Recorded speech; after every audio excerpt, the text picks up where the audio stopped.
Welcome everyone. This video is for the small business owner or for people who are planning on starting their own business. Many clients come to me and they ask me which type of business structure should they form, an LLC or an S-Corporation, which is better? Well, the answer is it depends. And tonight we're going to go over the different types of businesses and the advantages and the disadvantages of each type of business. And then I'll be able to give you an idea, depending on what business you're in and depending on what your situation is, which type of business structure would be better for you. Okay, why don't we start with the LLC?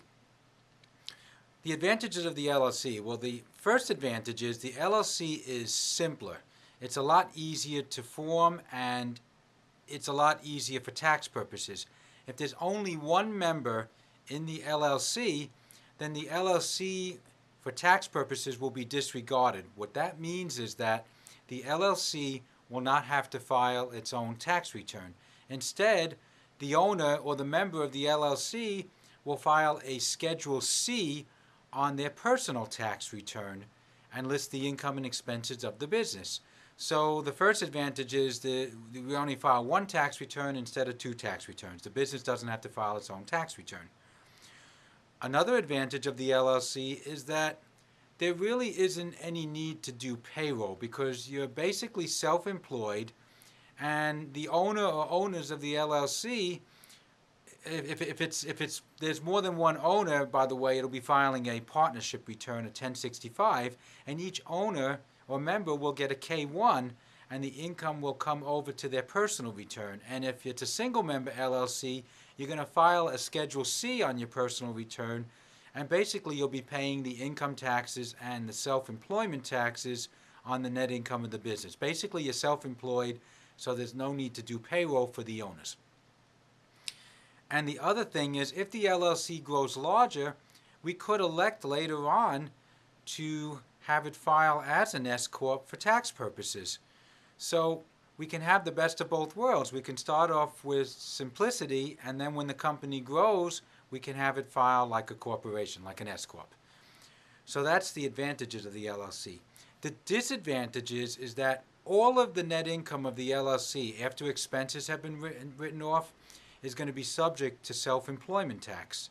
And you'll see later when we come to the S-Corp has some leeway.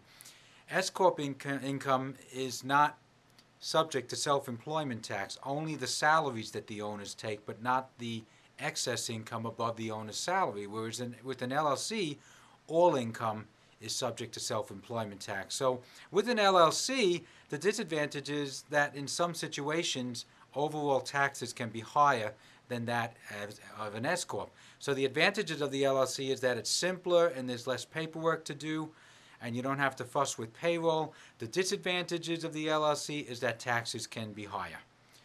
Now let's talk about the S-Corp.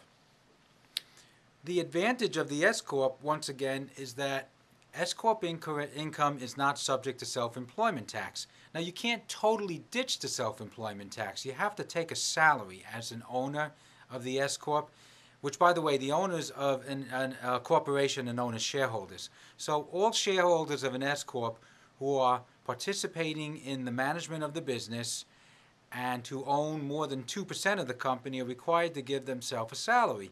However, the salary doesn't have to be the entire profit or net income of the company. It just has to be reasonable. So the salary could be less than the profit. Now, of course, on the salary, you'd have to pay the Social Security and Medicare taxes, which is the equivalent of the self-employment taxes. But on the income above the salary, you wouldn't have to pay those self-employment taxes. So the big advantage of the S-Corp is that there can be some tax savings. Your overall taxes will be lower than if you have an LLC. Now, some of the disadvantages of the S-Corp. The first thing is that it's a little more complicated than an LLC. The S-Corp, with an S-Corp, you have to file a separate tax return for the company, even if there's only a one-person owner. Because the S-Corp is a corporation, and all corporations are required to do their own tax returns. Now, the S-Corp, like the LLC, is a pass-through entity. The S-Corp doesn't pay any income tax. The income tax is paid by the owners of the S corporation, but the S corporation does have to file an 1120S tax return. It's an informational tax return, and it gets sent to the IRS, and then each owner or shareholder of the S-Corp gets a Form K-1 showing their respective income or loss from the company, and then that goes over to their personal return, and they pay any taxes on their personal return that might be due from that income. Now, another disadvantage of the S corporation is that you've got to do payroll. Because the owners have to give themselves a salary, you're going to have to pay payroll taxes, and you're going to have to file quarterly payroll tax returns. So there's more tax preparation involved. There's 2 tax returns instead of 1 as far as the income tax returns, and then you've got to file payroll tax returns each quarter. So your accounting and tax preparation fees are going to be higher. On average, it costs an extra $500 to $2,000 a year to have an S corporation. So in general, if you have a small business and your net income after expenses is less than about $40,000, you probably would be better off with an LLC, because any tax savings that you would realize from being an S corp wouldn't be worth the extra time, trouble, and expense that the S corp would require. Now, the higher your income is, the more money that you've made as an S corp from performing services or from selling merchandise, the more your net income is, the more likely it is that the S corp might be a better form of business for you. Now, the other thing about the S corp is that there are some requirements for it, and if you don't meet these requirements, then you can't be an S corp. Then the LLC might be the better decision for you by default. The first requirement is that the S-Corp has to be a domestic corporation. It has to be a corporation that was formed in one of the states of the United States. If it was formed in a foreign country, then it doesn't qualify to be an S-Corp. Another thing is that it can't have more than 100 shareholders. That should not be a problem for most small businesses. That would be a problem for a public company selling their stock on the stock exchange, such as IBM or Coca-Cola. They've got millions of shareholders, so obviously they're well over the 100. But for most small business owners, usually there's only one owner or maybe a few owners, but usually not more than 5 to 10 owners. So there's almost never a problem with a small business as far as the number of shareholders for becoming an S corporation.